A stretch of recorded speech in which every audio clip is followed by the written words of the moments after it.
Bien, bonsoir. On va désattacher avec Rav King, essayer de débattre ensemble sur un sujet très important, puisque c'est un des 10 commandements, sur la notion de témoignage, et plus précisément de faux témoignage. Et nous allons faire ce débat et cette chavruta, plutôt cet échange d'idées d'après la Torah et d'après nos maîtres des Chazal, Leilou Nishmat, Lydia Nissa, Badrachel. Et Bezrat Hashem, on va essayer d'arriver à des compréhensions de ce qui nos sages et ce que la Torah nous enseigne. Alors, tout d'abord, on va procéder comme ça. Je pense que je vais commencer, vous pouvez commencer comme vous voulez, et on va après chacun réagir sur les enseignements que chacun délivre à partir de l'étude qu'il a pu faire dans la journée ou dans les mois précédents. Donc, quand on parle de faux témoignages, de l'Edout Sheker, il y a par définition deux concepts qui sont déjà mis en branle. Un premier, celui de témoignage. Il faut se comprendre qu'est-ce que c'est le témoignage dans la Torah. Et un deuxième, celui de sheker, celui de mensonge. Et là aussi, il faut comprendre qu'est-ce que c'est que ce terme de mensonge. Et il faut bien comprendre que si la Torah a mis dans les 10 commandements qui sont la quintessence de la Torah, les Rishonim disent que dans les 10 commandements, on peut retrouver, qui ne sont pas d'ailleurs des commandements, qui sont des dvarim, ce sont des paroles, qui sont plus que des commandements. Ce n'est pas des tzivouï. Tzivouï, c'est un commandement extérieur, alors que les 10 commandements, c'est charut à la luchot, al tikra charut à la chérut. C'est-à-dire que les 10 commandements représentent la liberté absolue de l'identité du peuple d'Israël. Liberté comprise comme l'identité réelle, n'est libre que celui qui est lui-même. Donc quand on dit charut à la luchot, al tikra charut à la chérut, c'est-à-dire que dans les 10 commandements, il y a le secret profond de qu'est-ce que c'est être un homme, de qu'est-ce que c'est être un juif, de qu'est-ce que c'est être Israël au sens, dans la plénitude la plus libre de l'identité d'Israël. Et quand dans un des Esser Davar, dans un des 10 paroles prononcées au Sinaï, il est énoncé l'interdiction de faire un faux témoignage, c'est-à-dire que bien au-delà de la morale, bien au-delà de l'interdit, ce faux témoignage représente l'essence même, en tout cas un des 10 degrés de l'essence même de ce que c'est être un homme, être un juif, être Israël. Et donc ces deux termes ne sont pas posés bien sûr par hasard, c'est que la vérité est toujours un témoignage, et témoigner c'est un événement de vérité, et c'est ça qu'il faut comprendre. En quoi, pour être juif, il nous est demandé de témoigner. Et il ne peut pas y avoir de parole, de témoignage, de parole qui ne soit pas en vérité une vraie parole, qui ne soit pas un témoignage. Toute vraie parole est un témoignage. Alors c'est quoi la édoute? La édoute, aide de quoi? La parole de vérité, contrairement au faux témoignage, c'est une parole qui est considérée comme le reflet de quelque chose qui dépasse l'événement de la parole. Je poserai cela comme presque axiome, qu'est-ce que c'est témoigner? C'est que le témoignage des témoignages, que s'il est capable d'exprimer une parole qui formule infiniment plus que ce qu'elle dit. Vous savez que le peuple juif est comparé à la lune, parce que la lune n'a pas sa propre lumière. La lune est le reflet du soleil. Donc ça veut dire que témoigner, c'est la capacité de dire une parole qui reflète infiniment plus que la capacité que j'ai de dire cette parole.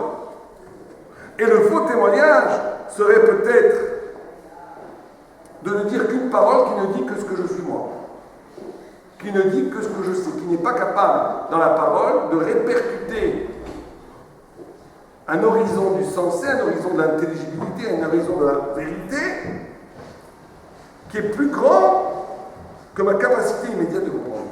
Vous savez que quand on étudie la Torah, toute la Torah pourrait presque, non pas se résumer, mais commencer à être réfléchie et pensée à partir de cette idée du surplus, du méod.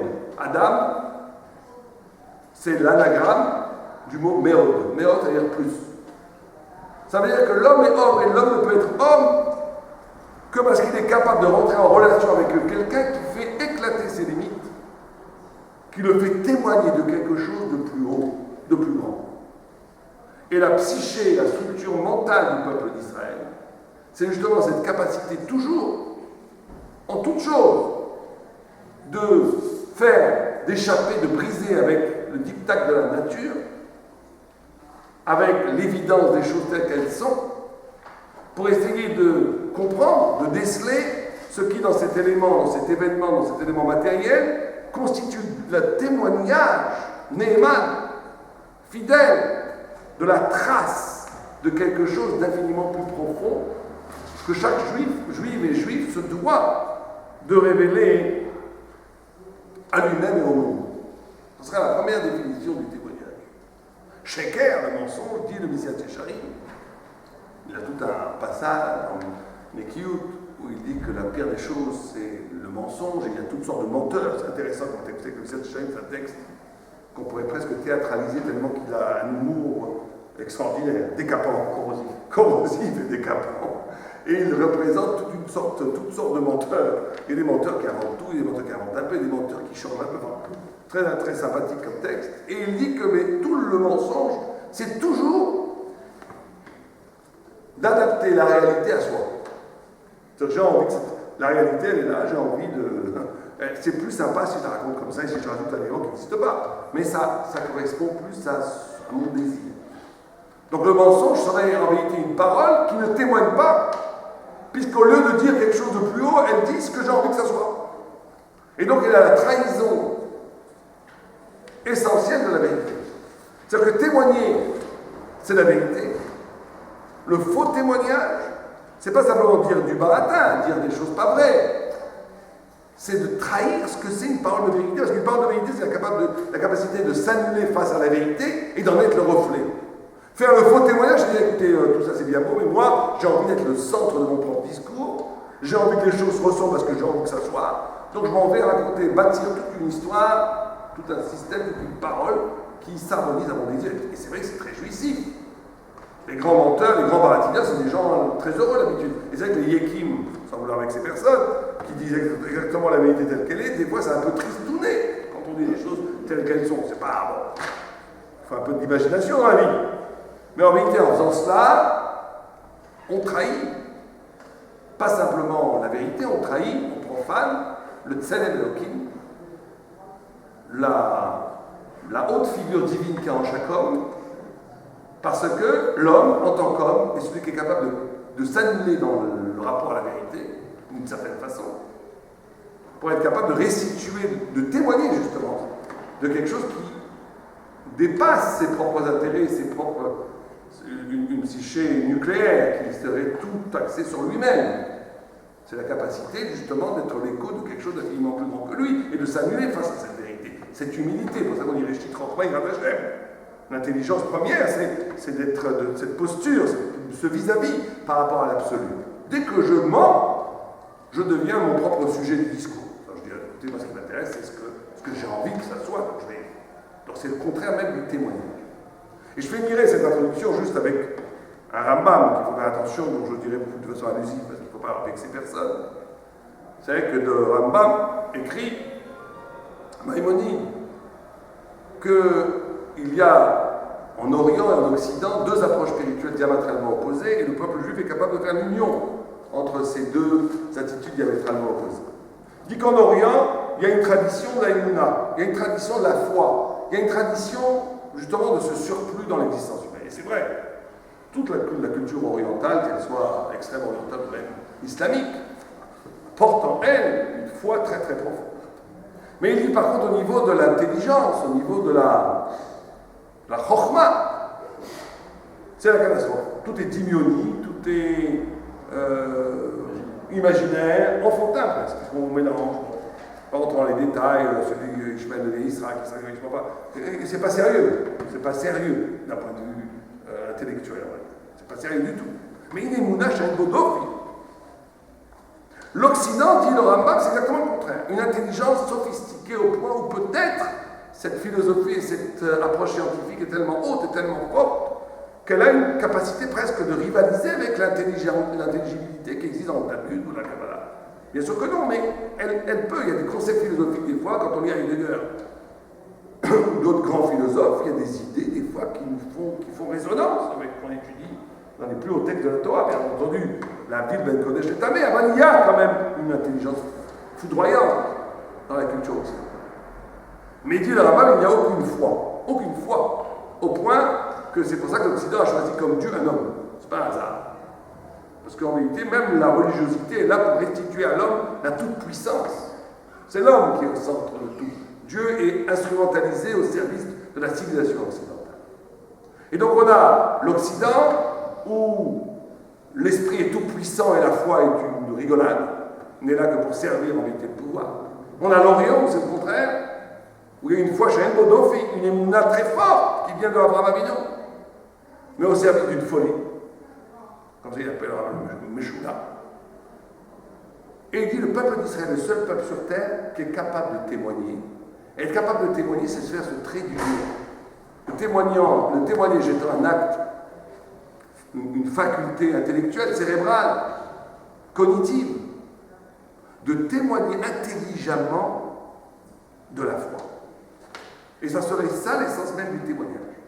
C'est-à-dire ne pas que la foi, la émouna, ne vient pas sacrifier l'intelligence, que l'intelligence ne vient pas sacrifier la émouna, mais qu'au contraire, chaque concept magnifie, chaque concept trouvé par l'étude de la Torah notamment, magnifie et vivifie la émouna qui devient une émouna intelligente. Et que la émouna, que la foi soit elle-même non pas quelque chose de fermé, mais qui ouvre la porte à toutes sortes de nouvelles idées, de concepts radicalement nouveaux, qui seraient inimaginables si on n'était que dans la sphère de l'intellectuel sec, non alimenté par la puissance poétique de la émouna.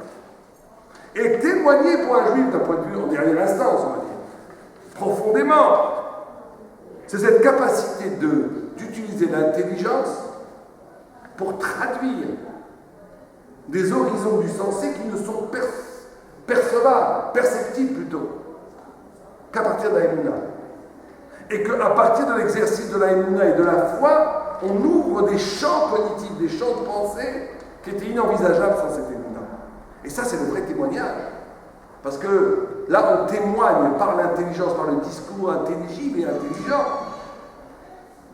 d'une dimension de l'être qui est complètement cachée, sans cette épreuve de l'union entre l'intelligence et la foi qui permet le témoignage réel et absolu de la divinité sur terre, et c'est ça le rôle du juif.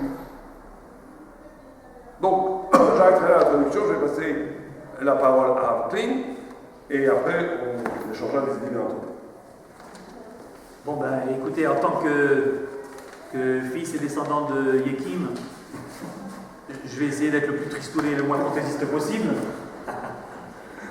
Ouais, je remercie déjà le Rav Sadin, c'est nous avoir donné un point important pour comprendre en quoi c'est tellement fondamental cette histoire de faux témoignage, puisque sur les 613 commandements, comme il vient d'être rappelé, on n'en a choisi que 10 pour faire partie des 10, qui sont censés donc être la quintessence de tout le reste.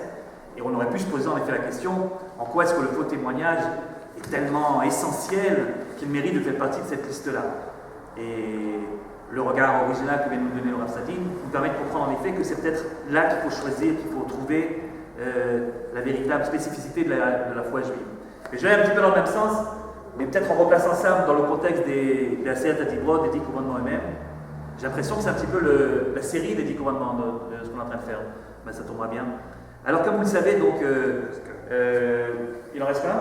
On est le 9e là, donc il en reste un. Je ne sais pas si c'était dans l'ordre. Ah, t'as pas fait dans l'ordre. On est les derniers. Personne n'a voulu du faux témoignage. Du faux témoignage. Voilà, on s'y est collé. Un chronologue de classe. Oui. Alors, donc c'est en effet le 9e, donc l'histoire du faux témoignage. C'est le 9e. Et alors, comme vous le savez, il y a une possibilité de lire les 10 commandements à l'horizontale également, et pas seulement à la verticale comme on fait d'habitude. Bon, c'est Rashi qui développe l'idée dans un commentaire de Shir HaShirim. Il dit c'est pas pour rien qu'il y en a 5 ici et 5 là. Si vous voulez coller les deux tables, ça fait également des lignes, 5 lignes. Et de chacune de ces 5 lignes, on peut apprendre énormément de choses. Je ne ferai pas toute la dissertation que fait Rashi là-bas, qui est très intéressante. Mais juste en ce qui nous concerne. Donc par exemple, Anochi Hashem Elokecha, je suis l'Éternel ton Dieu, se trouve en face de tu ne tueras pas. Alors, évidemment, là c'est facile. On ne tue pas, parce que chez nous, si on ne tue pas, c'est parce que en tuant, on enlève une partie de la divinité qu'il y a dans le monde. Puisque nous sommes tous porteurs de divinité, donc Tselem Elohim, et donc quand tu tues quelqu'un, comment dire là-bas, tu fais tomber un petit peu de l'intensité divine qu'il y a dans le monde entier, et c'est la raison pour laquelle l'un se trouve en face de l'autre. Parce qu'on aurait pu croire en effet que si on ne tue pas, c'est parce que, imaginez une société où on a le droit de tuer, c'est une société qui s'autodétruit bien sûr. Alors par égoïsme simplement, la société aurait donc interdit le meurtre, parce que si le meurtre est autorisé, ben, je ne peux pas faire une affaire avec vous, je ne peux pas m'associer à vous, puisque demain vous pouvez me tuer ou moi je peux vous tuer, donc il n'y a rien qui est possible. Et donc simplement pour s'autoprotéger, la société aurait interdit le meurtre. C'est possible, c'est d'ailleurs le cas en général dans la plupart de nos sociétés. Mais chez les juifs, non. Chez les juifs, si c'est interdit de tuer, l'otir tsar, c'est parce qu'en face, c'est Anochi Hashem Elokecha, c'est parce qu'il y a quelque chose de profondément anti-divin dans le fait d'enlever un petit peu de divinité qu'il y a dans le monde en tuant quelqu'un d'autre. Voyez. Donc c'est un petit peu les 5 enseignements, donc ligne après ligne, que nous fait Rashi là-bas dans ce fameux commentaire sur Shirachim. Et bien quand il arrive à la 9e, évidemment il regarde ce qui se passe en face, et en face, donc c'est le 4e en face. Et le 4e c'est quoi? Ah ouais, d'accord. Shabbat. C'est le Shabbat, bien sûr. Et le 4e, c'est le Shabbat.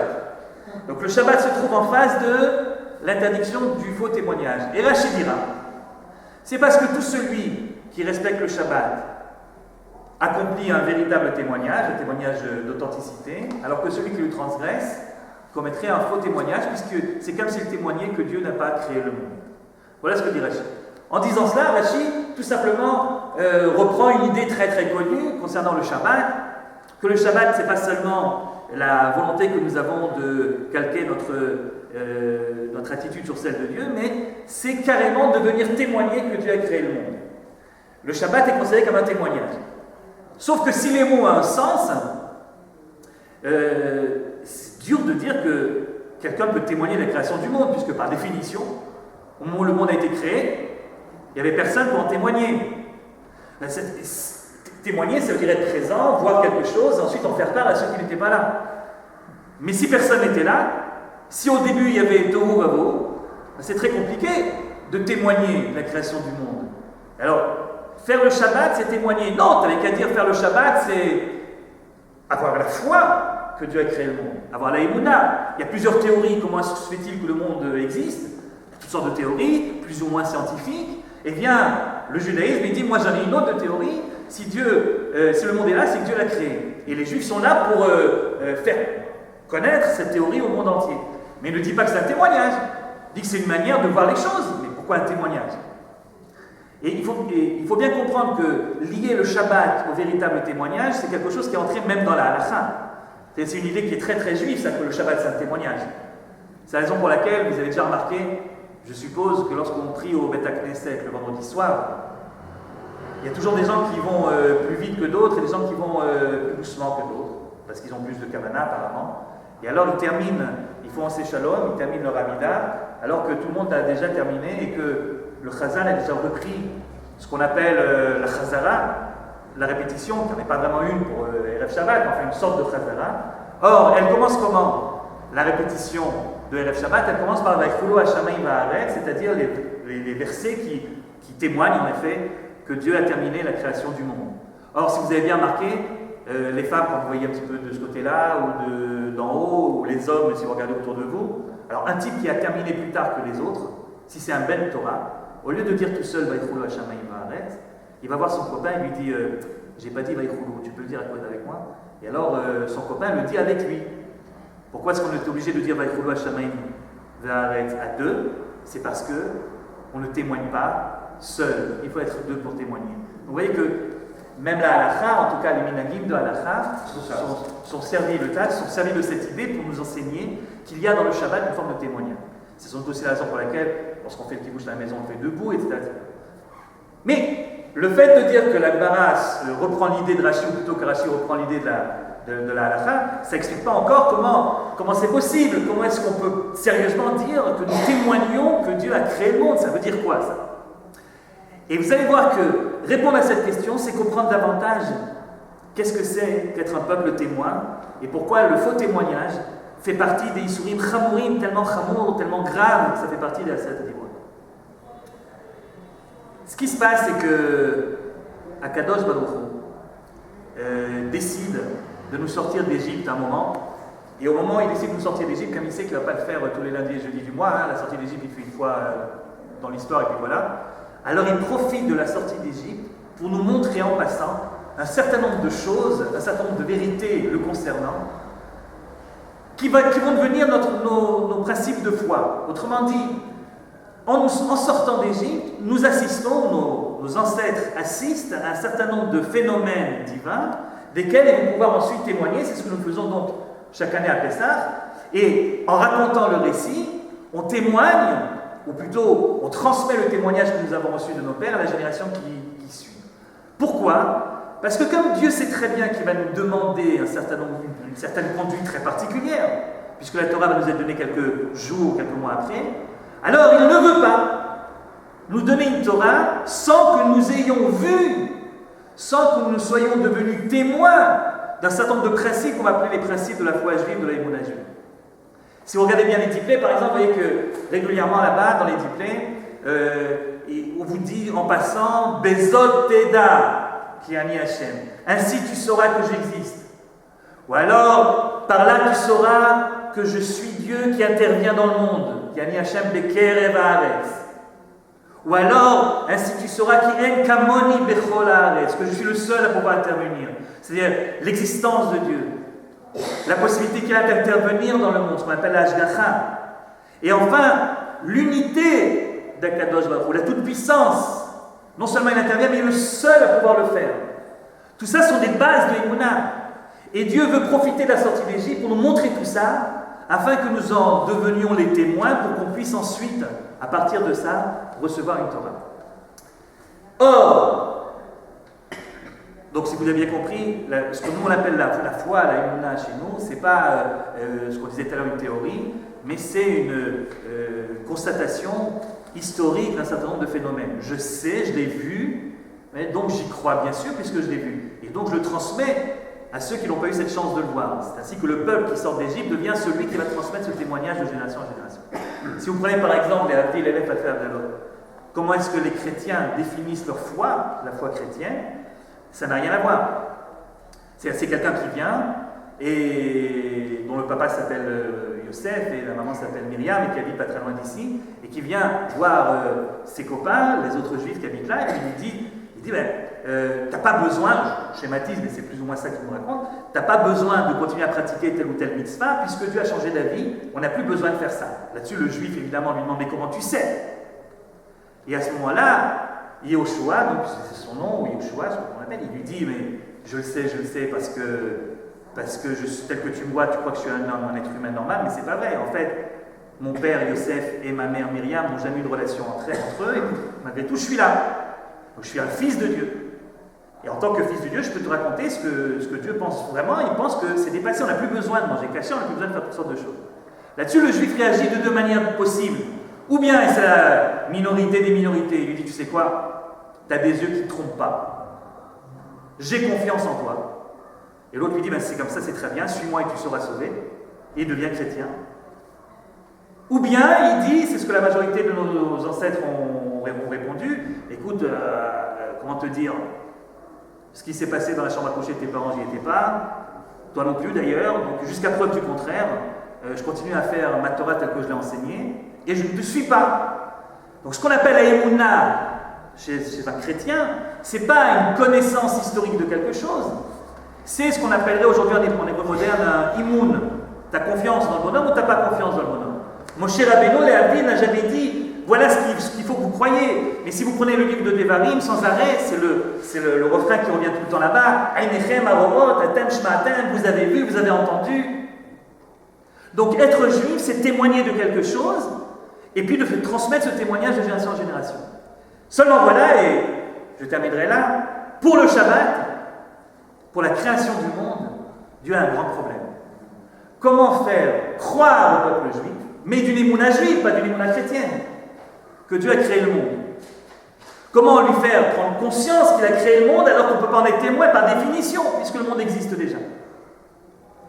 Et alors, imaginez le bon Dieu qui réfléchit, puis à un moment il se dit, j'ai trouvé, je vais prendre, si vous voulez, ce qui caractérise la création du monde, ce qui différencie la création du monde par rapport à toutes les autres créations que nous faisons, parce que nous aussi on crée des choses, seulement, comme vous le savez, il y a une grande différence essentielle entre la création du monde et ce que nous créons.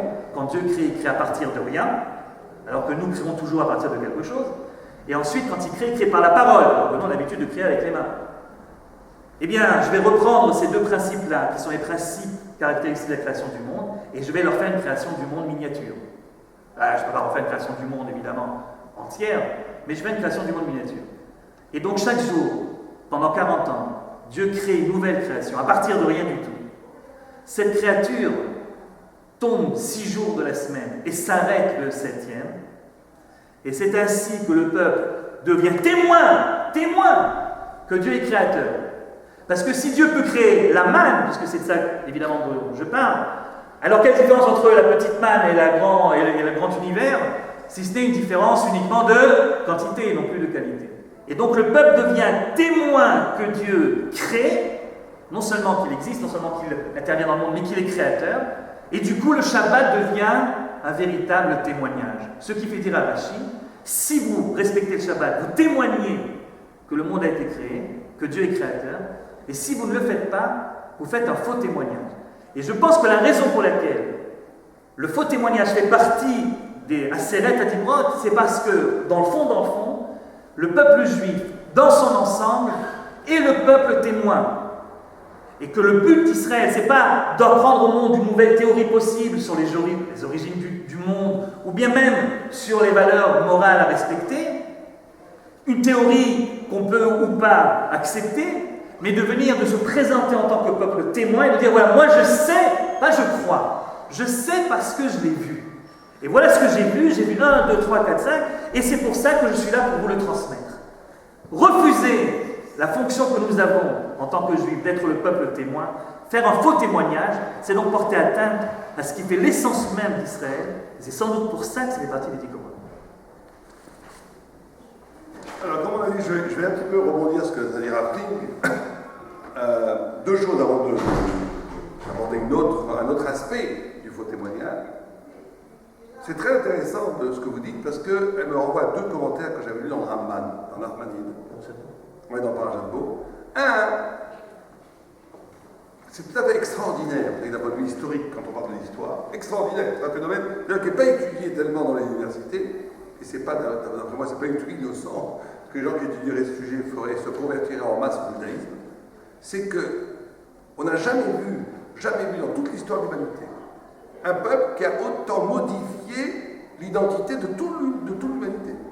Enlever le judaïsme de l'histoire de l'humanité, enlever le judaïsme, si on est un peu honnête, on enlève l'histoire de l'humanité, je dis, le judaïsme, on a une humanité qui sera différente pour chacun des 6 milliards d'habitants d'aujourd'hui, et pour les milliards d'habitants qui ont déjà succombé dans l'histoire. Il n'y a pas de judaïsme, il n'y a pas de christianisme. Donc c'est toute l'histoire de l'Occident qu'on est complètement modifié. Il n'y a pas non plus d'islam, parce que l'islam vient directement du Tanakh. Et bon, il y a des recherches où même les croyances extrêmement orientales, comme le brahmisme, qui était la source de l'hindouisme et du bouddhisme, qui est bien plus ancien, viendraient des cadeaux qu'Abraham a fait à ses 6 enfants qu'il a envoyés à l'Est. C'est pour ça que ça s'appelle le brahmisme, ça vient de Abraham, et que la déesse, que je ne veux pas prononcer son nom, c'est une déviation de Sarah. Il faut rajouter un yud à la fin, et tout le monde connaît cette déesse. C'est une déesse idolâtre, mais qui vient de Sarah.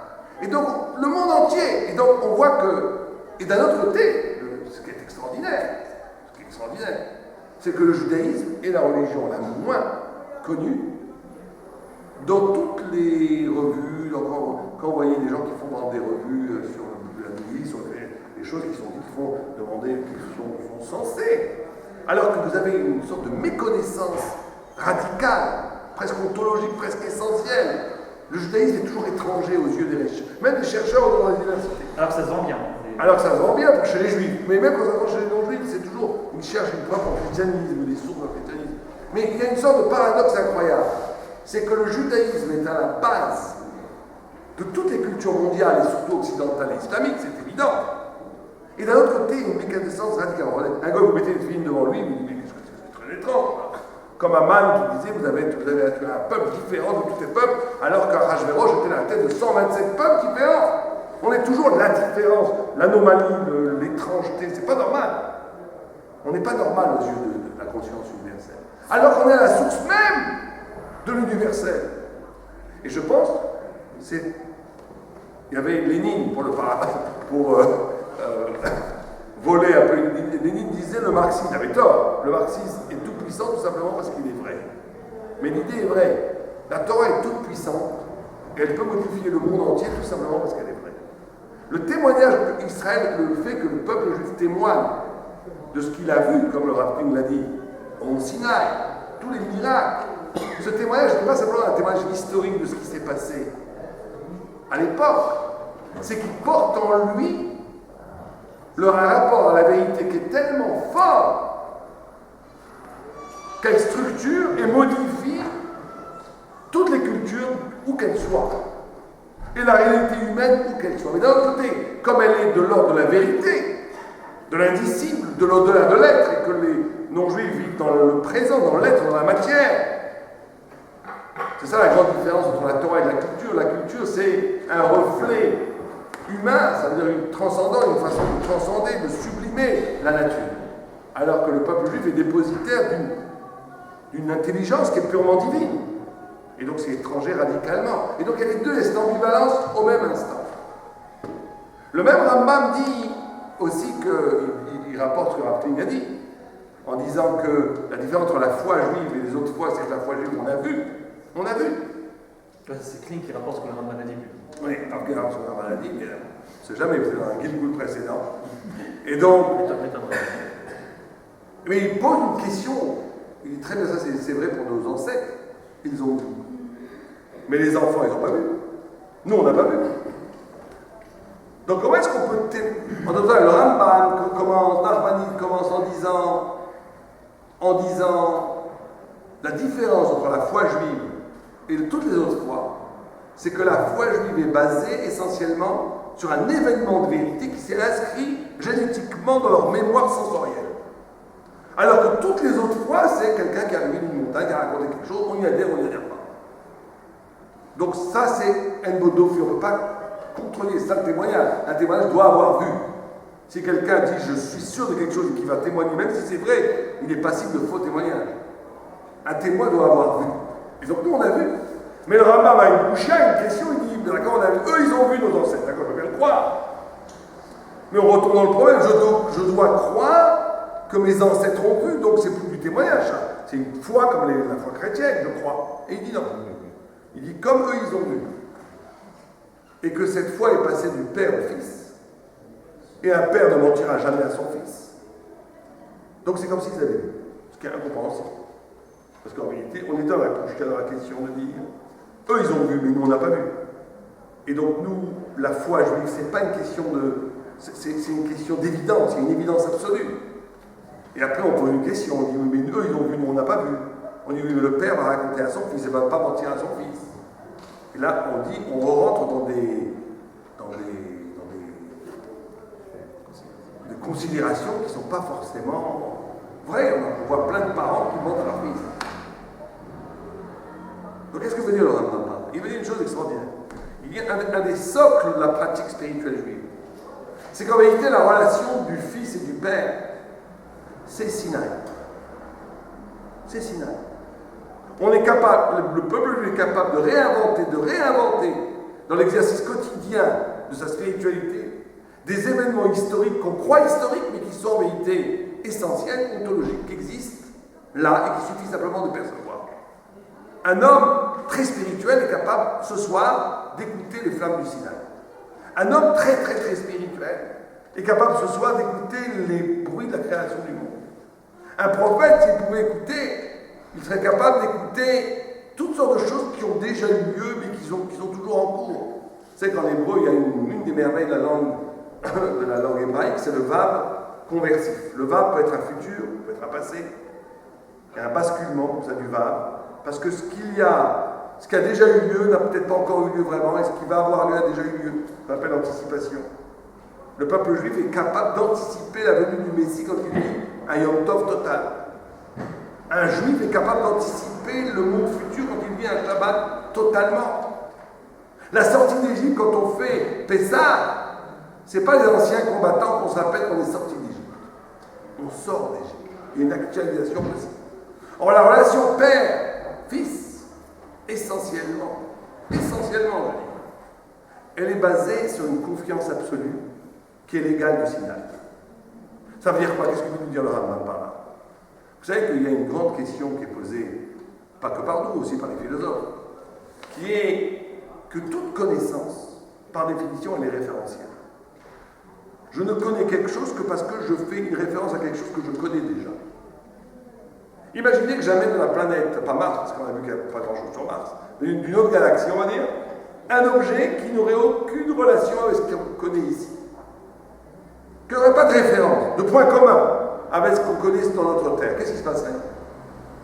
Imaginez que je vous apporterais un objet qui n'aurait aucun point de rapport avec tout ce qu'on connaît ici. Qu'est-ce qui se passerait? D'après vous? Il se passerait quoi? On ne le verrait même pas, puisqu'on n'aurait pas de point commun pour l'appréhender. Chaque connaissance, ça passe comment? Par exemple, si quelqu'un n'a jamais vu un tonneau, ou un verre, il n'a jamais vu un verre, il verrait un verre, il dirait, tiens, c'est pas un tonneau, ça c'est plus petit qu'un tonneau, c'est pas non plus une bouteille, parce que c'est droit. Il ferait des associations d'idées, ce qu'on appelle en hébreu le chilouk et le dimion. Le Ramchal, il dit toute l'intelligence, c'est toujours deux mouvements, séparation, association. Réfléchir, c'est toujours dire, tiens, je croyais que c'était la même chose, c'est pas exactement la même chose. Ou je croyais que c'était différent, en réalité, ça se ressemble. Quand on étudie, on fait que ça tout le temps. On a une pouchia, deux choses qu'on croit que c'est la même chose, c'est deux lois différentes. On dit, mais non, t'as rien compris, c'est pas la même chose. Zvelim, c'est Nedim.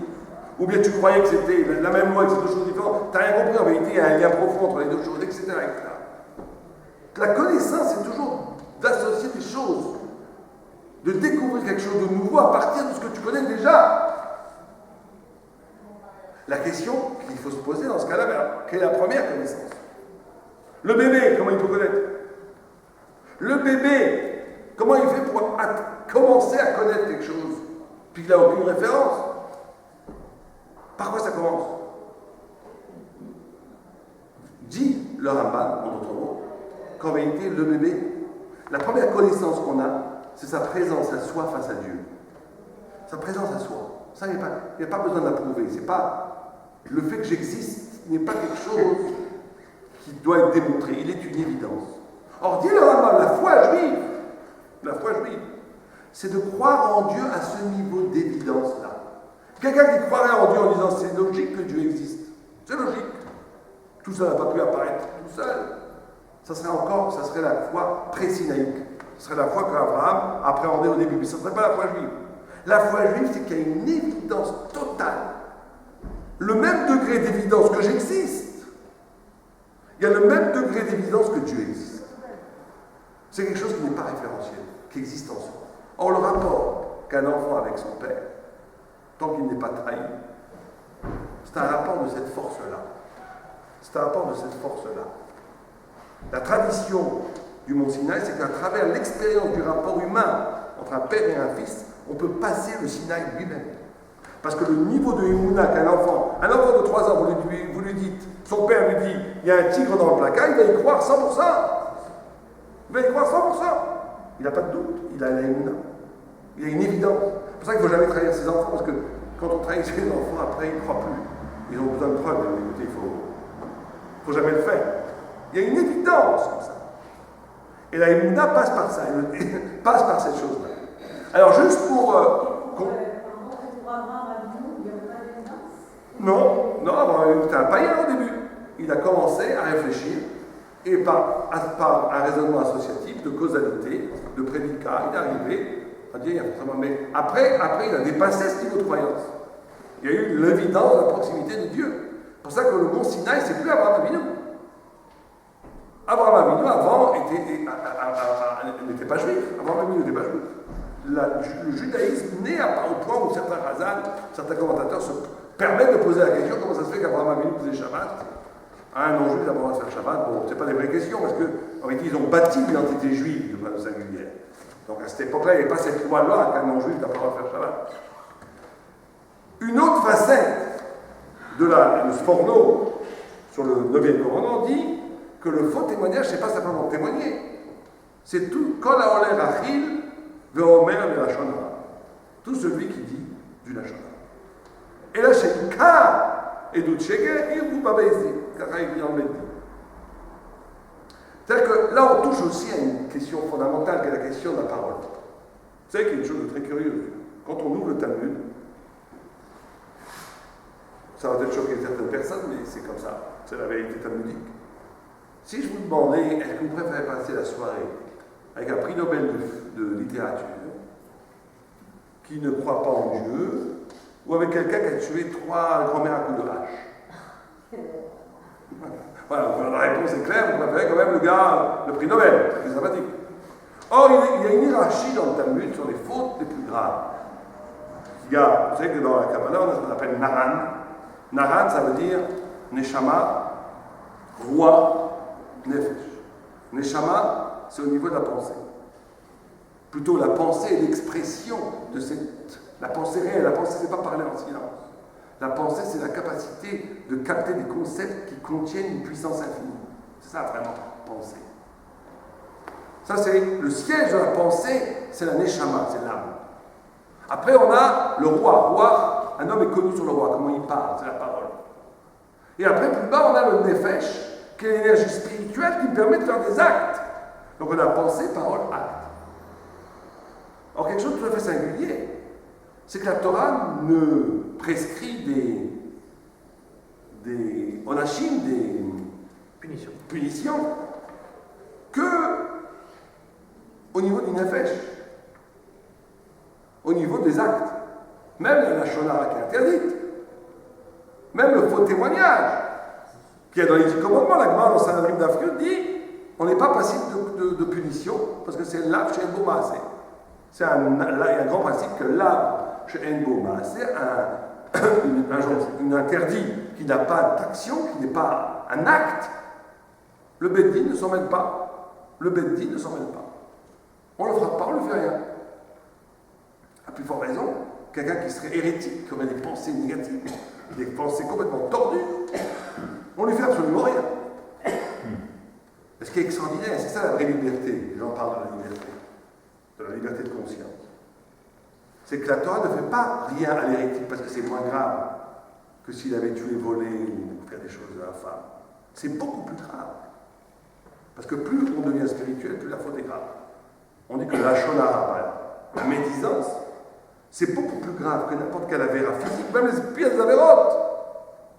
Parce qu'on touche à quelque chose de spirituel. On profane quelque chose que l'acte ne pourra jamais arriver. Et à Calvé-Romer, à plus forte raison, si on a des pensées hérétiques, c'est encore pire, parce que là, on profane le niveau d'un Neshama qui a fini en plus haut. Mais paradoxalement, plus c'est grave, moins c'est punissable. Pourquoi? Parce que c'est tellement grave que c'est une affaire entre toi et Dieu. C'est entre toi et Dieu. Si le Beddin s'en mêlait, ça voudrait dire qu'on te déposséderait de ta liberté de conscience. Ça veut dire qu'il y aurait une capara possible, que ce serait quelque chose d'extérieur à toi, qu'on peut te frapper, on peut te tuer, on peut te punir. Non. On peut te punir pour les actes négatifs que tu as fait. Ça, on peut, parce que l'acte est toujours extérieur à ton essence. On peut déjà plus te punir quand tu parles, parce que c'est trop intimement lié à toi. C'est entre toi et Dieu. On peut, à 15 ans, on ne peut pas te punir à ce que tu penses, parce que ça, c'est vraiment entre toi et Dieu. Mais d'un autre côté, le texte dans Sanhedrin nous dit que toutes les fautes physiques ont une capara. Personne ne restera en enfer plus de 12 mois. Ça va. Oui, ça va. Alors que l'hérétique, on dit que même quand l'enfer s'arrête de brûler, il brûle encore. Éternellement. Et donc on a ici quelque chose de tout à fait bizarre. Nara.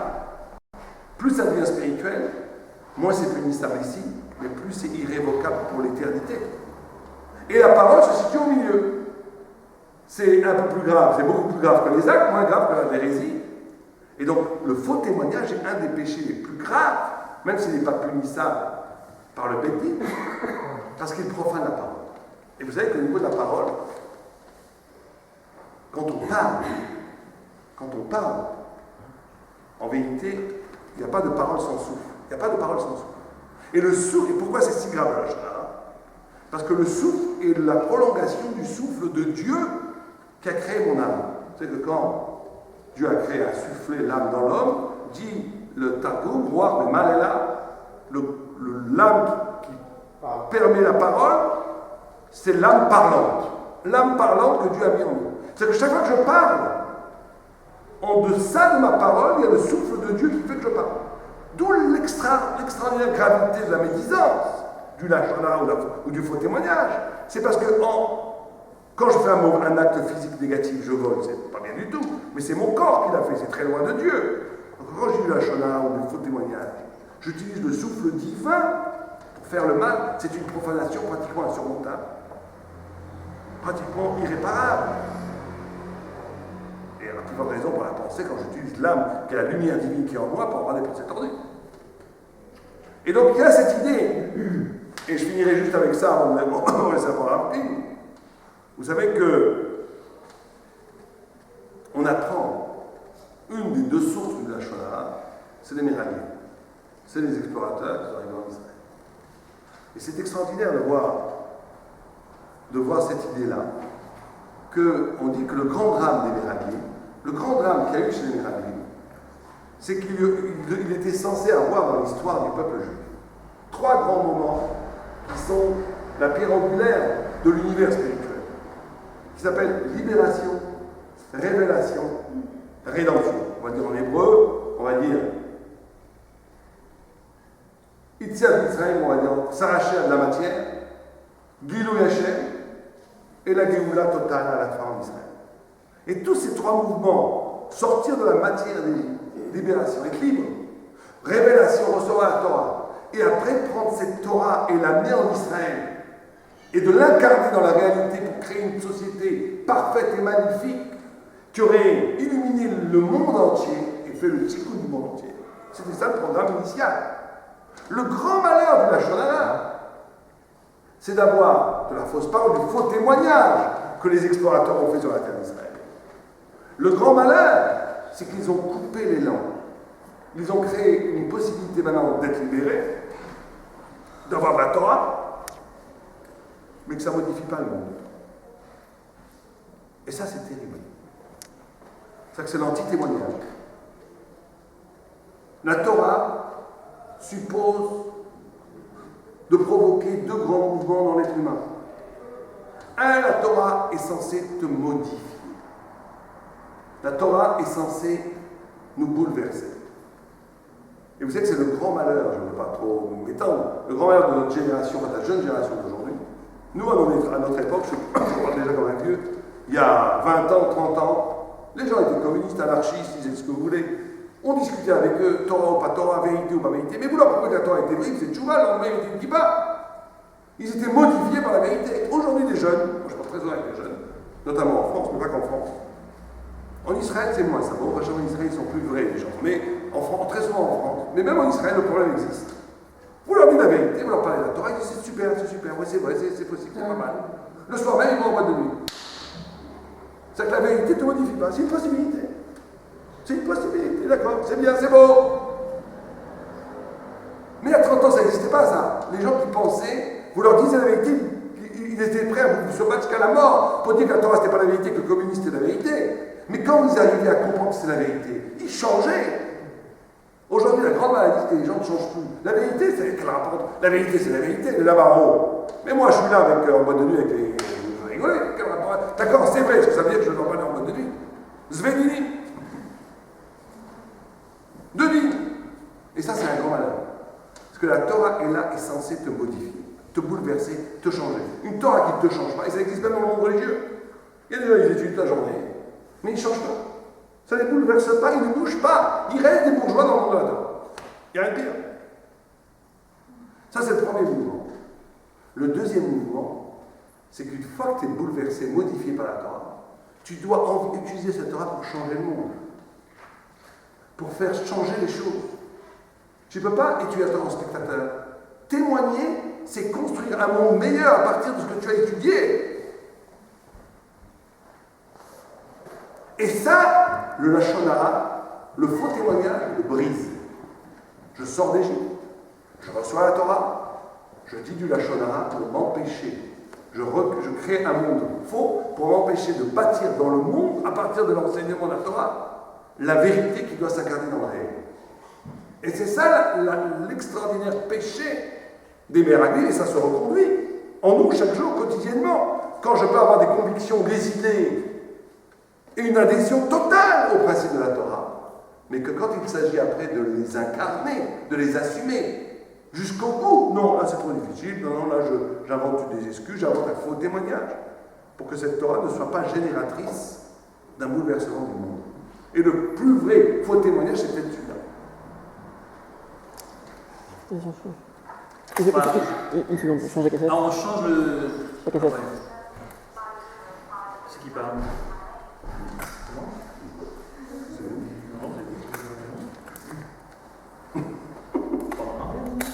Expliquez, je vais ouvrir, I'm sure. Non, c'est bon. Non, je crois que c'est lui. Ah, c'est Non, c'est bon. Oui. C'est lui, c'est moi. C'était parce que c'était lui, vous savez que c'est parce que c'était lui que c'était moi. Oui, d'accord. Ça nous rajeunit pas. Non. Ouais. Ah oui, c'était bon. Ah, on y va, oui. Donc, je remercie le Rav Sadin d'avoir recentré le problème. Donc on a commencé avec le témoignage, le peuple témoignage, ce que le témoignage représentait au niveau de la Emouna, etc. Et puis là, grâce à l'intervention du Rav Sadin, on a focalisé le problème sur la parole, l'importance de la parole, et évidemment on est au centre du sujet. Ça m'embête à chaque fois de dire je remercie le Rav Sadin, après quand lui il parle, il dit je remercie Kling, parce que la vérité c'est que c'est pas un débat, quoi. La prochaine fois, il faut nous réinviter pour parler du sionisme. Ou à la rigueur de l'armée, la yeshiva, des trucs comme ça. Mais là, franchement, pour vous voulez rassembler ça au prochain débat, la fille Bennett. Voilà, exactement. Comment il s'appelle Moi aussi, Gaffron. Voilà, Gaffron. Bon, bref, on va donc reparler de la parole. On va parler de ça si ça vous amuse maintenant. C'est aussi un problème de témoignage, le sionisme ou pas. Il a dit non. Non, mais moi je peux enchaîner, même rebondir sur ce que vous venez de dire, hein, si vous voulez.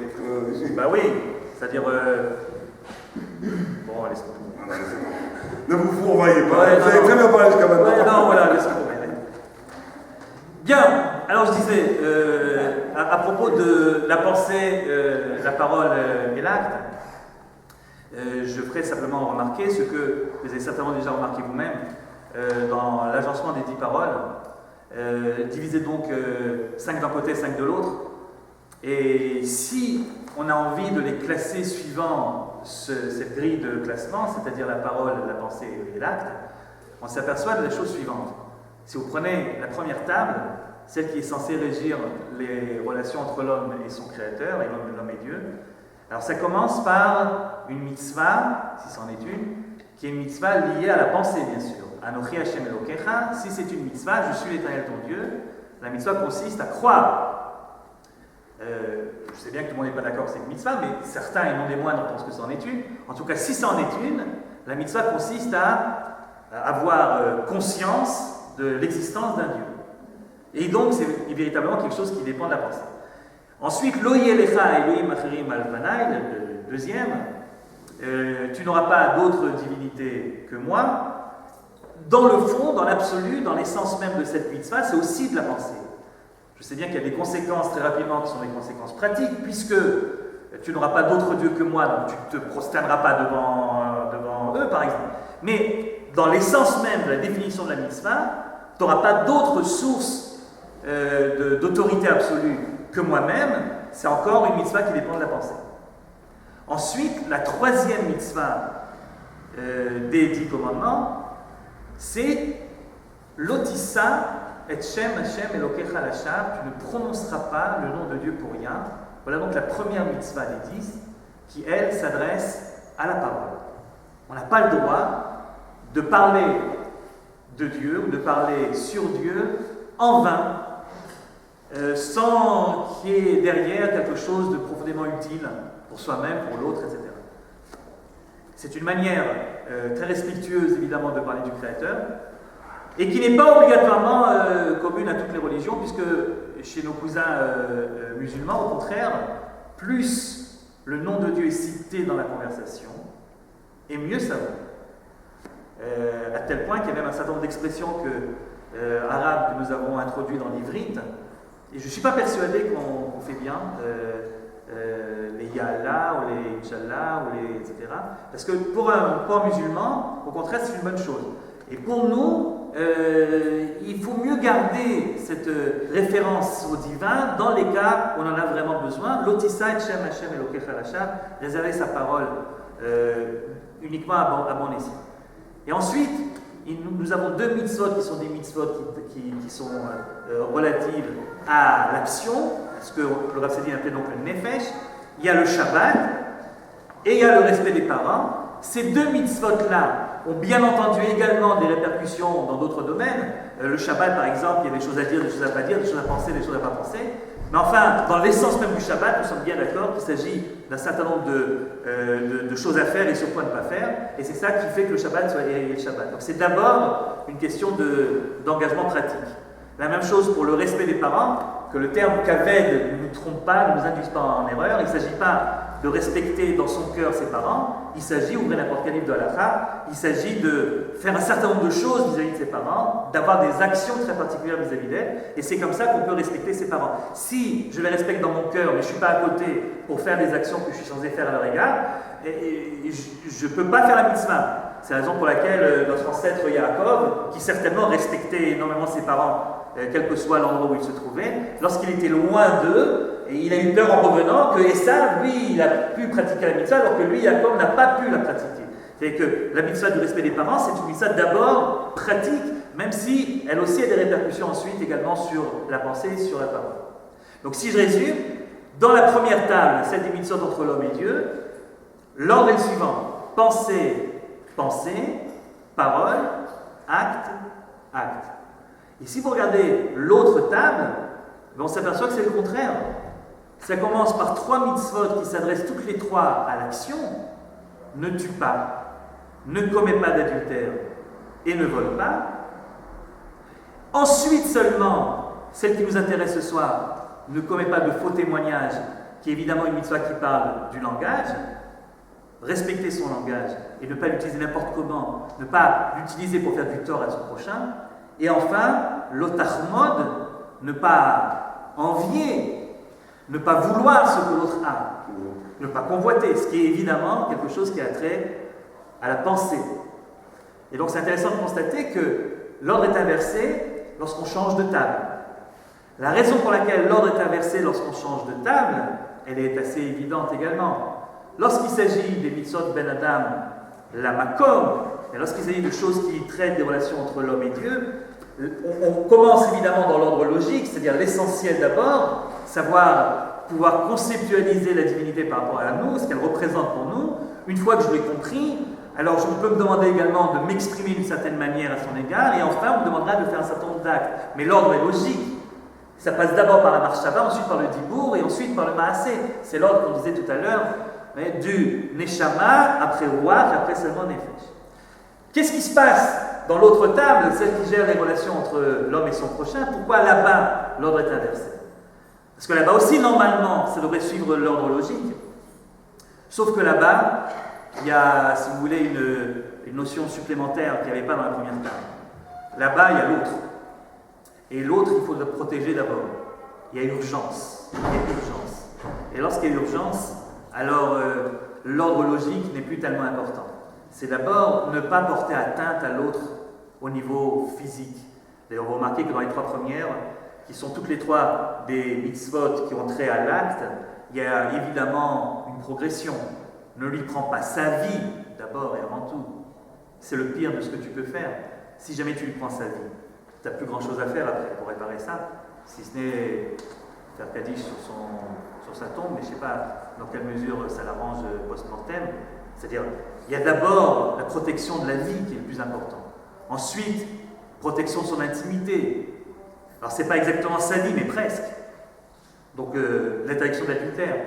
Et ensuite seulement, l'otivinov, ne pas lui prendre quelque chose, c'est-à-dire, ce n'est pas vraiment sa vie, ce n'est pas vraiment son intimité, c'est quelque chose qui est déjà extérieur à lui, mais ça aussi, c'est interdit. Donc, dans les 3, il s'agit évidemment d'actes, du pire au moins pire, mais c'est des actes qui servent à protéger d'abord autrui.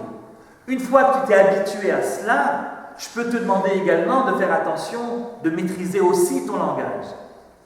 Parce que maîtriser son langage, c'est bien plus important que maîtriser ses actes, mais c'est bien plus important pour toi-même. Mais pour l'autre, Pour l'autre, le fait que tu ne comprennes pas vraiment jusqu'au bout pourquoi est-ce que tu vas le protéger, c'est pas le problème. Protège-le d'abord, que tu comprennes ou pas. Il y a urgence à le protéger.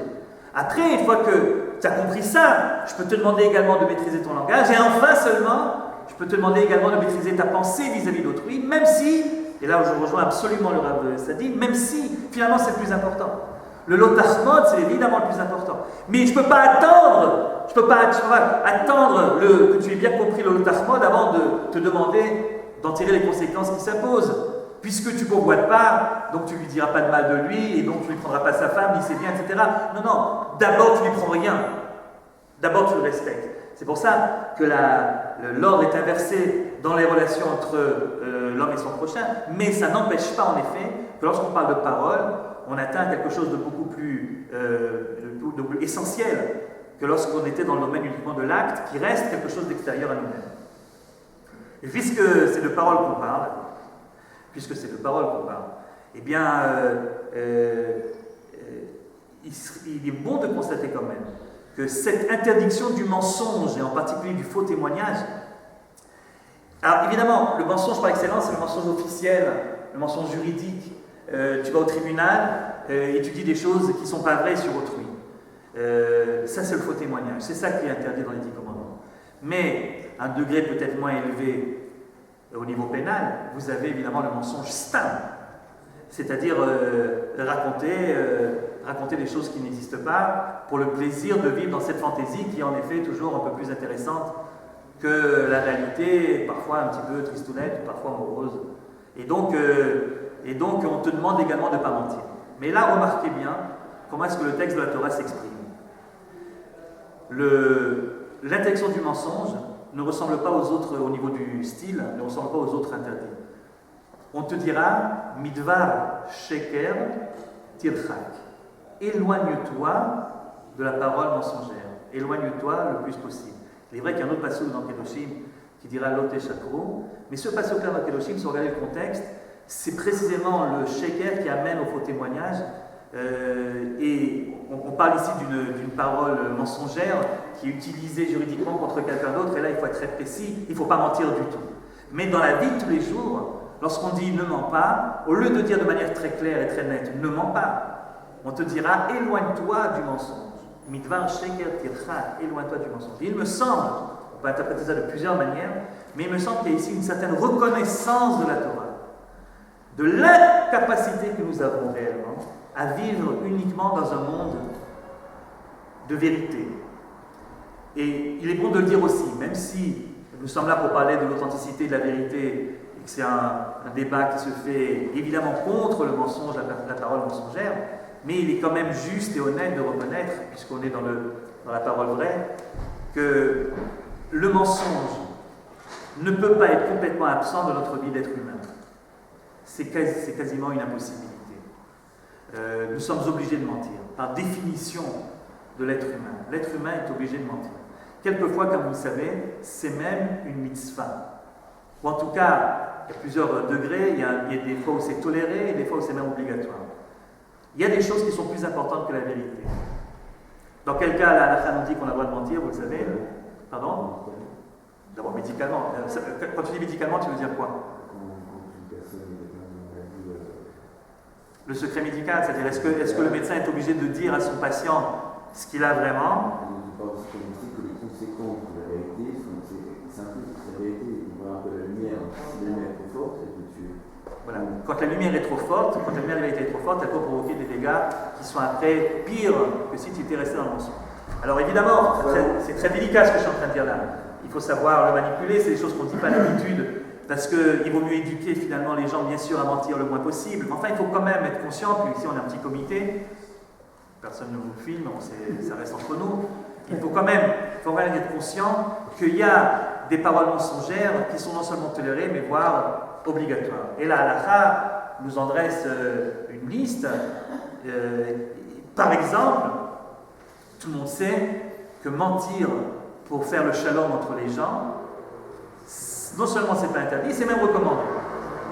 Et vous savez tous ce qu'on dit de Aaron à Cohen, qui était un homme qui poursuivait littéralement la paix, les relations humaines sympathiques entre les gens, Et pour cela, il ne lésinait pas à raconter des mensonges. Alors, ce qu'on se rend compte d'habitude sur Aaron, c'est que quand il y avait deux personnes qui s'étaient disputées, il les courait vers le premier et il lui disait, tu sais que l'autre, je lui en ai parlé, il est bouleversé de ce qu'il t'a fait, il prend les torts sur lui, il regrette infiniment, mais il n'ose pas te le dire.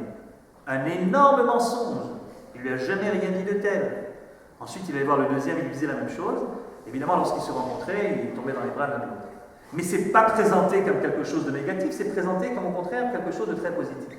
Il y a donc, pour faire le shalom entre les gens, et notamment le shalom dans le couple, le shalom baïn, il y a donc un certain nombre de choses qu'on a le droit de cacher. C'est la première raison qui autorise le mensonge, pour laquelle, si vous voulez, le mensonge est autorisé. Mais vous en avez d'autres. Il y a un texte, je le dirai, je le traduirai, et puis je passerai de nouveau la parole au Rav Sadin. Il y a un texte de la Gemara qui se trouve dans Sanhedrin, et qui dit la chose suivante. Amar Rava. Mirei Shava Amina Leka Kushta Be'alma. Rava dit, au début, je croyais que la vérité n'était pas de ce monde. Amar Yahu Rabanan, Rav Trutchme, Rav Kaviou Meshme, jusqu'au moment où j'ai rencontré quelqu'un, on ne sait plus très bien comment il s'appelle, qui prétendait que même si on lui donnait tout l'or du monde, jamais il ne mentirait. Donc un bonhomme qui se présente comme l'homme qui ne ment jamais. Alors voilà ce qui est arrivé à ce brave homme. Zimnachada, un jour, il arrive dans une ville, et la ville s'appelle Vérité. La ville, le nom de la ville, c'est Vérité. Il dit, tiens, ça m'intéresse. Je vais rentrer voir de quoi il s'agit. Il rentre dans cette ville Vérité, il s'aperçoit que les gens ne mentaient jamais. Une ville où les gens ne mentent jamais. Il dit, c'est formidable, je vais m'installer ici. Et puis on constate qu'il y a un deuxième phénomène dans cette ville particulière, c'est que personne ne meurt avant l'âge. Les gens vivent vieux. Personne ne meurt jeune. Ils pensent que c'est une conséquence du fait qu'ils disent tous la vérité. Décidément, ça lui convient. Donc il s'arrête dans cette ville, et puis il s'installe, et il épouse une fille de là-bas. Et puis, après avoir épousé la fille, il a 2 enfants d'elle. Et un jour, Yom Achad, un jour, voilà ce qui arrive. La voisine frappe à la porte. La voisine frappe à la porte, elle veut parler à madame. Seulement madame, figurez-vous, elle était sous la douche. Elle se faisait belle. Et figurez-vous qu'à l'époque, ça ne se faisait pas de dire ma femme est sous la douche. Il y avait des douches. D'abord, il y avait des douches. Bon, c'est écrit ici qu'elle faisait les cheveux. Mais en tout cas, ça ne se faisait pas de dire ma femme est sous la douche. Comment qu'on était, comment qu'on est devenu aujourd'hui. Des flashs, tu dis ce que tu as envie, ça passe très bien. À l'époque, on n'osait pas dire ma femme est sous la douche. Alors, qu'est-ce qu'il a dit? Il a dit elle n'est pas là. Le jour même, ses 2 enfants sont morts. Grande réunion du Grand Conseil à Sefat Traveri. On appelle le bonhomme, raconte-nous ce qui s'est passé. Et le type dit voilà ce qui s'est passé. Et pour le coup, il dit la vérité. Et alors, le conseil de la ville qui s'appelle Vérité dit la chose suivante. Amroulé Maïhi, Amarlehu Achiava Maase, Amroulé Bematut Aminar. S'il te plaît, Bevakasha Mitra. Pouk Beatrin, sors de chez nous, quitte la ville. Vela Tigri Behu Mutna Behanafuj. Et surtout, n'amène pas la mort sur ces gens-là. Un texte très curieux d'une ville très bizarre où les gens ne disent que la vérité. Le Maral de Prague explique qu'il a recherché dans toute la classe, avec l'humour du Maral de Prague, il a recherché sur toute la classe, il n'a trouvé aucune ville qui s'appelle Vérité. Et que d'après lui, cette histoire est un machal. Cette histoire est une image. Et qu'est-ce que cette image signifie? Que la ville où tout le monde dit la vérité uniquement n'existe pas. Et l'homme qui dit la vérité, tout le temps la vérité, rien que la vérité, n'existe pas non plus. Mais ce qui est très intéressant dans cette affaire-là, c'est que la raison pour laquelle il a menti, ce n'est pas la raison habituellement évoquée pour tolérer le mensonge. Ce n'est pas pour faire la paix entre les gens. C'est pour respecter la tsniout, la pudeur. Ça ne se fait pas de dire ma femme est sous la douche. Je préfère dire elle n'est pas là. C'est un mensonge. Mais ce mensonge-là est un mensonge qui a été fait pour respecter l'intimité. Parce que, finalement, c'est quoi la tsniout? La tzniut, ce n'est pas seulement une question de longueur, de centimètres, de vêtements et de tissus. C'est aussi, mais pas seulement. La tzniut, c'est également cette idée que chacun d'entre nous, homme comme femme d'ailleurs, chacun d'entre nous a un petit territoire privé bien à nous, un petit shetach prati, bien à nous, que nous voulons et que nous devons protéger, et que nous laissons personne voir ce qui se passe à l'intérieur. Et même dans les relations entre l'homme et sa femme, il n'y a certainement pas deux personnes qui se connaissent davantage dans le monde que l'homme et sa femme. Malgré tout, malheur au couple, où tout est transparent, où je sais tout d'elle et elle sait tout de moi. Il faut toujours garder un petit jardin secret qui seul permet finalement à l'autre de continuer les recherches. À plus forte raison quand il s'agit de quelqu'un d'étranger. Et ce petit jardin secret, ce petit shetach prati, si je veux vraiment le protéger des regards de l'autre ou du discours de l'autre, je suis bien obligé de le rendre opaque, de le dissimuler parfois. Or, toute dissimulation est une forme finalement de mensonge. C'est sans doute ce fameux midrash que vous connaissez sur la raison pour laquelle on montre les ongles le soir, le Motzei Shabbat. Vous savez, on montre les ongles à la lumière de la Havdalah, le Motzei Shabbat. Et la raison, une des raisons en tout cas invoquée, c'est que l'homme, avant la faute, était vêtu non pas de or avec un haïm, non pas de peau, mais de or avec un aleph, c'est-à-dire de vêtements de lumière transparents. Avant la faute, nous étions transparents l'un pour l'autre. Ce que je pensais, je disais, ce que je disais, je faisais, et puis j'étais complètement transparent au regard de l'autre. Et puis la faute a eu lieu, et la conséquence de la faute, c'est qu'on est devenu opaque l'un pour l'autre. C'est qu'on vit maintenant dans un monde où je suis obligé, la faute, si vous relisez l'histoire du 3e chapitre de Bereshit, vous voyez que la faute a eu comme première conséquence le fait qu'il y a des choses que je dois cacher, une certaine honte, une gêne, et tout d'un coup, on n'est plus aussi transparent que ce qu'on était. Nous vivons dans un monde où on est malgré tout opaque l'un pour l'autre. Et donc, il y a des limites à la transparence, il y a des limites à la vérité. Et ne serait-ce que pour préserver, donc la raison aujourd'hui avec l'histoire des ongles, donc l'ongle que nous avons au bout des doigts serait le dernier vestige de ce vêtement de transparence que nous avions à l'époque du monde idéal, du monde avant la faute. Et en le regardant à la fin du Shabbat, le Shabbat représentant une partie du monde futur, du monde à venir, en regardant finalement avec nostalgie l'ombre, la lumière, eh bien, on est en train de se dire voilà ce qu'on a perdu, voilà ce qu'on aimerait bien retrouver au bout d'un moment. Mais pour l'instant, en tout cas, dans le monde dans lequel on vit, c'est pas le monde de lumière, c'est pas le monde de l'ombre, le transparent, c'est le monde du or avec un haïm, c'est le monde de la peau qui est opaque, etc. Et ne serait-ce que pour protéger cela, on est obligé parfois de mentir. Alors, j'ai tenu à ce que, dans cette soirée, on parle évidemment d'abord de l'incroyable gravité du faux témoignage, de remettre quand même les choses en place en ce qui concerne le bon usage de la parole. C'est vrai que nous devons tendre vers une vérité, vers une authenticité, mais c'est vrai aussi que le monde étant ce qu'il est, ne serait-ce que pour préserver l'intimité de chacun d'entre nous, ne serait-ce que pour préserver le shalom entre les gens, on est parfois obligé de déguiser un petit peu la réalité. Il y a d'autres exemples également que donne la Gemara et qui permettent ce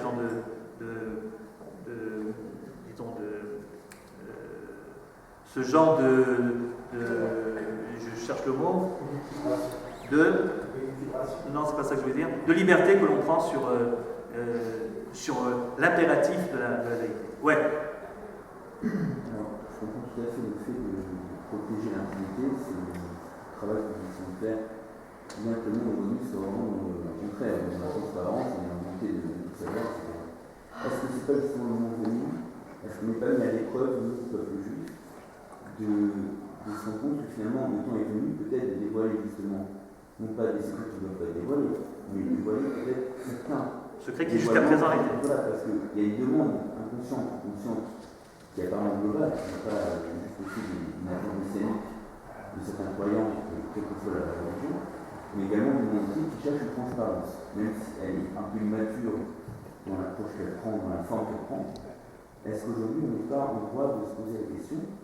Est-ce que c'est le moment, ou du moins est-ce qu'il y a un processus, et dans ce cas, à quel niveau de ce processus on se trouve, pour dévoiler plus de lumière? Parce que de toutes les façons, la Géoula, la libération, c'est souvent la libération de la lumière, et pour revenir à ce qui était originel à la faute. Est-ce qu'on n'y est pas? On n'entend pas parce que le micro n'a pas, mais on va résumer la question. On va résumer la question. Le micro fait en sorte que... Oui, de toute façon. Mais c'est pour le... Ouais. Donc la question était, dans la mesure où on voudrait tendre vers le monde tel qu'il était et le retrouver, est-ce que le monde ne serait pas venu de répondre à cette exigence contemporaine de la transparence, même si on peut comprendre évidemment les réserves qu'on vient de dire, mais est-ce que malgré tout, et alors dans cette mesure-là, quel genre de secret peut-on dévoiler? Où est-ce qu'on en est exactement dans cette volonté d'être un peu plus transparent? Et là, je vais laisser le renseigner parce que c'est plus en dehors. Oui, non, je ne vais pas répondre à la question. Nous, on peut répondre à la question à la fin pendant 5 minutes. Juste là, je voudrais rebondir sur ce qu'a dit Rav Kling.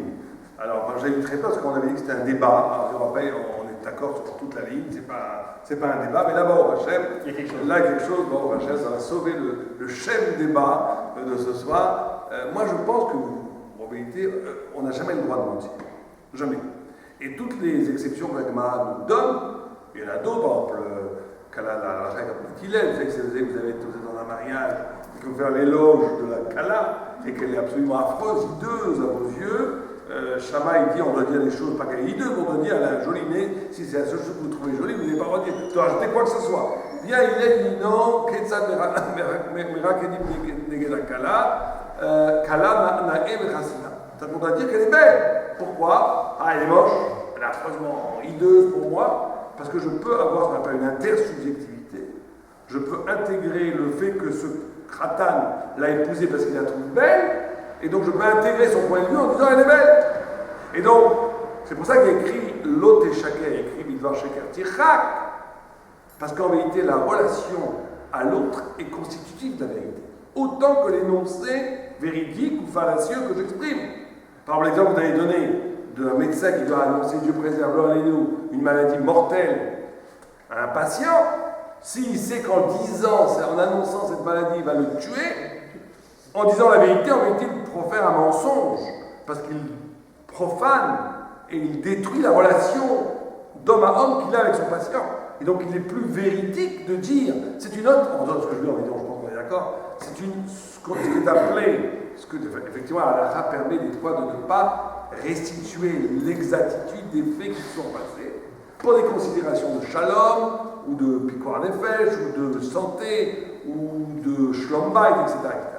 Mais c'est pas qu'on donne une permission au mensonge à ce moment-là, c'est qu'on instaure une relation avec l'autre véridique, dont la vérité de la relationnelle est plus puissante que la vérité de l'énoncé. Et donc c'est une autre forme de vérité. Et on fera toutes les questions en 5 minutes. Je j'en ai pour 5 minutes et après je vais conclure, je donnerai la conclusion parce que j'ai commencé à appeler et après on prendra 5 minutes pour poser des questions. Donc, je voudrais finir sur un dernier aspect du témoignage et du faux témoignage. Vous savez qu'il y a quelque chose de très très singulier dans la loi juive qu'il s'appelle la sitem la haine, la sitem lo kasher zama. Edim zomenim. C'est-à-dire que si des témoins font un faux témoignage et que deux autres témoins viennent et disent vous n'avez pas pu témoigner que Rouven a tué Shimon à Yafo hier à 2h d'après-midi, puisqu'hier à 2h d'après-midi vous étiez avec nous à Jérusalem, à la même heure. Donc ils sont pris en flagrant délit de faux témoignage. À ce moment-là, la loi elle est quoi? Elle est variable. On va leur donner exactement ce qu'ils ont voulu faire à nous. Ils ont voulu lui donner 39 coups de bâton, ils vont recevoir 39 coups de bâton. Ils ont voulu le faire payer de l'argent, ils paieront l'argent. Ils ont voulu le tuer, on va les tuer. Mais à système lo, kasher, zama. Bon, il y a des lois, du moment que le décret ils ont été capturés au moment où le décret a été énoncé, avant qu'il ait été appliqué. Il y a toutes sortes d'alakhot, mais en tout cas, le principe est là. Et le Maral de Prague explique, chose extraordinaire. Il dit c'est la notion de Mida Keneged Mida. C'est-à-dire que la notion de témoigner, ma parole est toujours un boomerang. Ce que j'exprime, la façon dont je témoigne de l'existence, la façon dont j'ai une relation au monde par la parole, il faut savoir, en d'autres termes, que la parole façonne le monde dans lequel je vis. Quelqu'un qui parle positivement du monde, il va générer une vie positive autour de lui. Quelqu'un qui témoigne de façon heureuse, de façon positive autour de lui, il va créer autour de lui des dynamiques positives qui vont revenir vers lui. Kasher Zaman. Quand quelqu'un est toujours critique, toujours étroit, toujours à témoigner de la faiblesse qu'il y a chez l'autre, qui n'est pas dans les Kafsrout, qui voit le problème qu'il y a chez les autres, qui ne voit pas la grandeur du peuple d'Israël, la beauté du peuple juif, et de la beauté des gens qui nous entourent. Il témoigne positivement. Le positif lui revient. S'il témoigne négativement, le négatif lui revient. C'est comme ça. Mida keneged mida. J'avais un rab, un Zimmerman, un immense rab, qui disait que la mida la plus effective qu'il avait vue dans sa vie, c'était cette mida keneged mida. Mesure pour mesure. La façon dont tu es, la vie agit par rapport à toi. Et dans le témoignage, c'est la mesure même de la punition du faux témoignage, c'est de te remettre dans la figure, en quelque sorte, ce que tu as voulu faire. Et là, il y a une chose, je finirai avec ça, je conclurai avec ça pour ce soir, et je laisserai après Ravkin conclure le débat. Vous savez qu'il y a un Rambam fascinant dans le Moreh Nevuchim qui dit une grande discussion phénoménale, philosophiquement parlant, entre Maïmonide et Nachmanide. À savoir, est-ce que Dieu agit partout? Est-ce que l'omnipotence, on dit en français, de Dieu est absolue? Par exemple, si je prends ce stylo et que je le jette en l'air, il va tomber. Vous êtes d'accord? Bon. Est-ce que ce mouvement de chute du stylo est fait par Dieu? Ou pas? Ou c'est la gravitation universelle?